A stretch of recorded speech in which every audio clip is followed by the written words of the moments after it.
The following is one of the early talks of G I Gurdjieff. This was given at the Prairie, February the 13th, 1923. Liberation leads to liberation. These are the first words of truth. Not truth in quotation marks, but truth in the real meaning of the word. Truth which is not merely theoretical, not simply a word, but truth that can be realized in practice. The meaning behind these words may be explained as follows. By liberation is meant the liberation which is the aim of all schools, all religions, at all times. This liberation can indeed be very great. All men desire it and strive after it. But it cannot be attained without the first liberation, a lesser liberation. The great liberation is liberation from influences outside us. The lesser liberation is liberation from influences within us. At first, for beginners, this lesser liberation appears to be very great, for a beginner depends very little on external influences. Only a man who has already become free of inner influences falls under external influences. Inner influences prevent a man from falling under external influences. Maybe it is for the best. Inner influences and inner slavery come from many varied sources and many independent factors. Independent in that sometimes it is one thing and sometimes another, for we have many enemies. There are so many of these enemies that life would not be long enough to struggle with each of them and free ourselves from each one separately. So we must find a method, a line of work, which will enable us simultaneously to destroy the greatest possible number of enemies within us from which these influences come. I said that we have many independent enemies, but the chief and most active are vanity and self-love. One teaching even calls them representatives and messengers of the devil himself. For some reason they are also called Mrs. Vanity and Mr. Self-Love. As I have said, there are many enemies. I have mentioned only these two as the most fundamental. At the moment it is hard to enumerate them all. It would be difficult to work on each of them directly and specifically, and it would take too much time since there are so many. So we have to deal with them indirectly in order to free ourselves from several at once.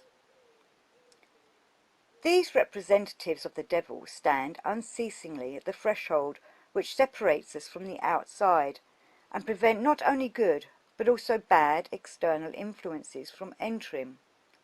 Thus they have a good side as well as a bad side. For a man who wishes to discriminate among the influences he receives, it is an advantage to have these watchmen. But if a man wishes all influences to enter, no matter what they may be, for it is impossible to select only the good ones, he must liberate himself as much as possible, and finally, altogether, from these watchmen, whom some consider undesirable. For this there are many methods and a great number of means.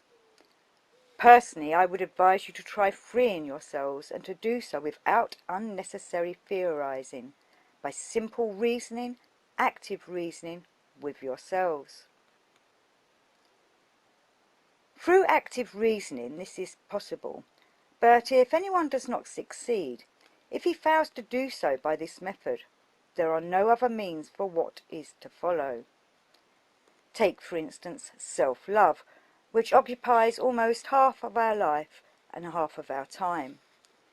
If someone or something has wounded our self-love from outside, then, not only at that moment, but for a long time afterwards, its momentum closes all the doors, and therefore shuts out life.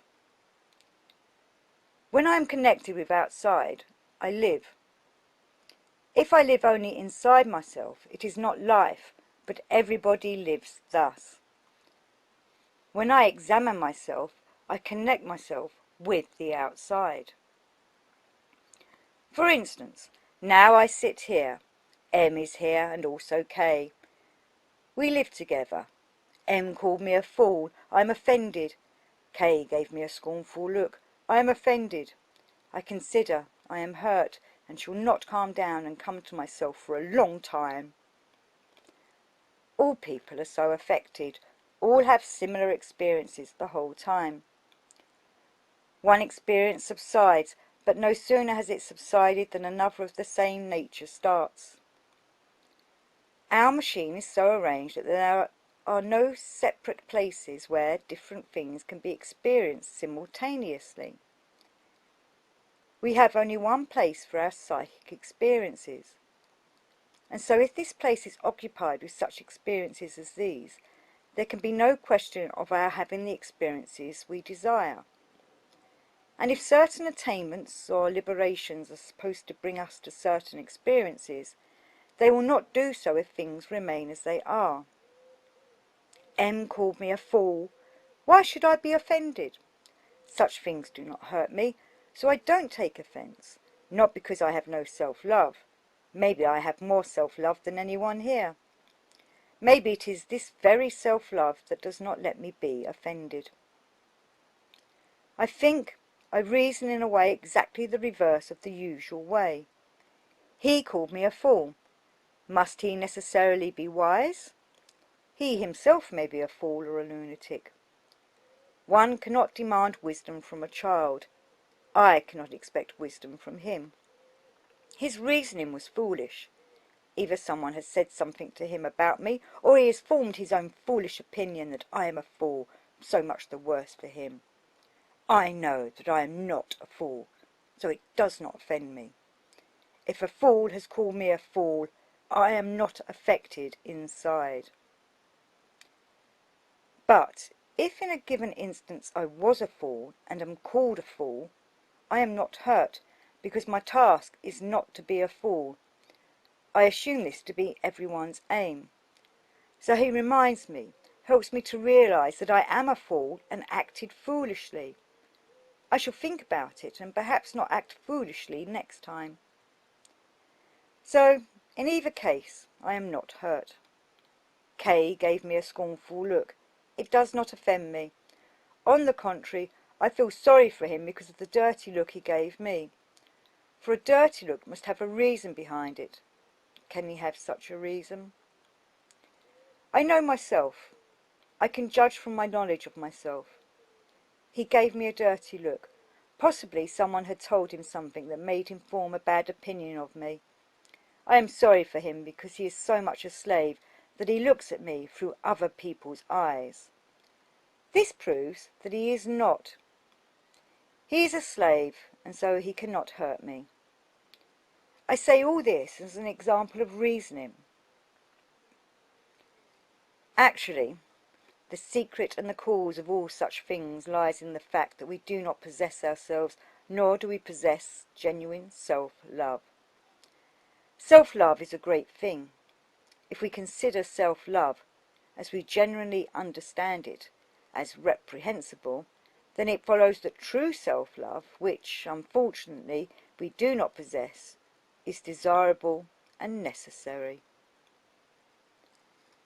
Self-love is a sign of a high opinion of oneself. If a man has this self-love, it proves what he is.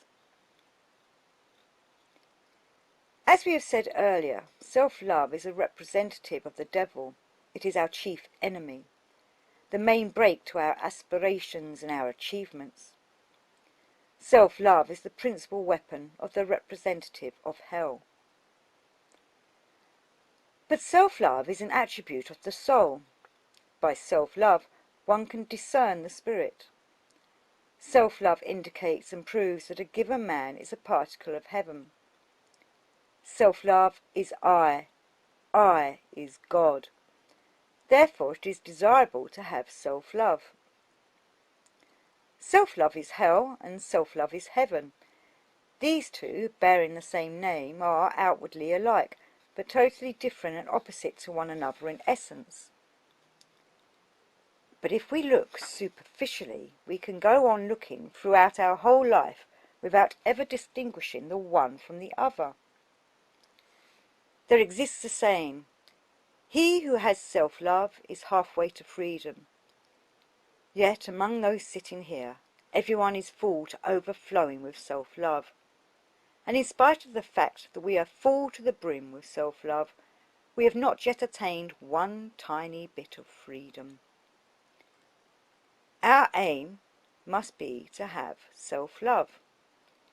If we have self-love, by this very fact we shall become free of many enemies in us. We can even become free of these principal ones, Mr. Self-Love and Mrs. Vanity. How to distinguish between one kind of self-love and another? We have said that on the surface it is very difficult. This is so even when we look at others. When we look at ourselves, it is still more difficult. Thank God we, who are sitting here, are safe from confusing the one with the other. We are lucky. Genuine self-love is totally absent, so there is nothing to confuse.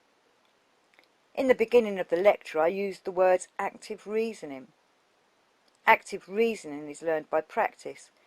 It should be practiced long and in many varied ways.